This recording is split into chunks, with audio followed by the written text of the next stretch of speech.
You got a good one for us today. So, ladies and gentlemen, bow your heads. Let us think. Reverend Gutierrez over there, what do you got? Yeah, so today we're going to discuss the book of Job, which actually it's pretty fucked up, man. To be honest, there's no way to really make it a good story. I don't know why they should have left this one out, to be honest. But so Job Job was a guy who he had a good life. He was wealthy and he had a nice large family, and he was devoted to God. So one day God was up there in heaven and looking down and thinking like, man, that guy Job, he's a man, you know. And Satan came up to him, you know, they're bullshitting, I guess, at the water cooler. And Satan said, you know, to be fair, he's got a good life. You know, it's easy for him to love you because he's got everything going for him. How about you let me have a go with him and, you know, play some tricks and you know, see what happens. And God agrees to the bet, basically, and says, go for it. As long as you don't kill him or injure him. Whoa, wait. God was okay with everything except killing or injuring him? Hey, there's some rules here. like rape was cool though, like, or is that an injury? Rape was always cool as far as God was concerned. Okay, yeah, all right. Yeah, well. that's okay. So all in one day, in the span of 24 hours, marauders killed Job's oxen. A fire killed all of his sheep. He had his camels stolen. And his son's house was knocked over by a strong wind, killing all of his children. So, I mean, the devil had, I mean, he went all in right there, you know, had a crazy day, right? So, but Job still believed in God, and he basically said, you know, these are things that happen, you know, it's not God's fault. So Satan he doubled down and said, you know, he's still healthy, so let me play with his health and see if he still feels the same way.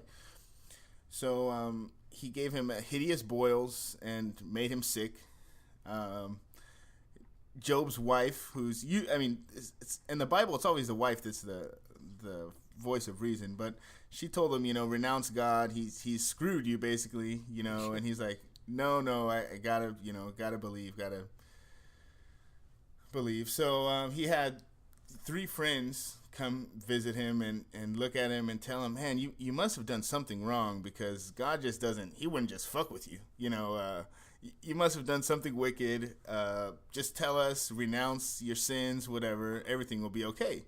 And Job's like, hey, I didn't do nothing. I'm nothing to renounce. So they basically left him like laughing, like, man, this wicked piece of shit over here is not gonna, you know, fess up. So after some time passes, God actually appears to Job, and Job questions him like, hey, what happened? What did I do? And instead of answering, God asks him a series of questions. So I was looking it up. I guess he asked him 66 questions like this.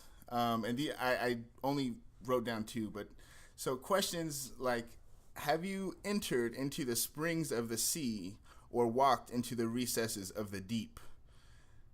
And then the next question is, has the rain a father? Has the rain what? So, has the rain a father? Like, who's the rain's daddy? He was just testing if Job was high. So listen. So then when Job said, like, basically, like, I don't know, you know, how the hell do I know that? And God's like, ha, exactly. You don't know what it's like to be God, so deal with it. What? Like, your mind is not complex enough to work on to know the rain's daddy. So, the rain's daddy? And I mean, that's basically. I think I met him in San Francisco once. And that's basically, I mean, how the story ends. I guess, that makes Job, believe again, or confirms his faith. Like, I knew all along, God was righteous to me. And wait, that's how the story ends? Yeah, the story is. I think he gets better, and gets a little bit of his wealth back or whatever. But I mean, that's it. Isn't that fucked up? Where's the moral? Trusting God? Yeah, God. Sometimes bad things will happen. This is, I guess, how you get people to say, like, it's God's will. Also, my interpretation of that would be, whoever's in power, listen to them because it's good for you, no matter what happens, and good things should happen for you. Maybe not, but maybe not. Or maybe they'll have a bet and you'll be the subject. Well, yeah. But powerful people are very stressed, so we got to give them a pass, I guess. I mean, we're not fathers of the rain. No, but you can't possibly understand the complexities of the things that go on in the mind of the rich people that run the show. So it's best that we leave those things up to them. That's right. So it's wrong that we say fuck them? Well, definitely, you're not supposed to go up against authority. Guess no.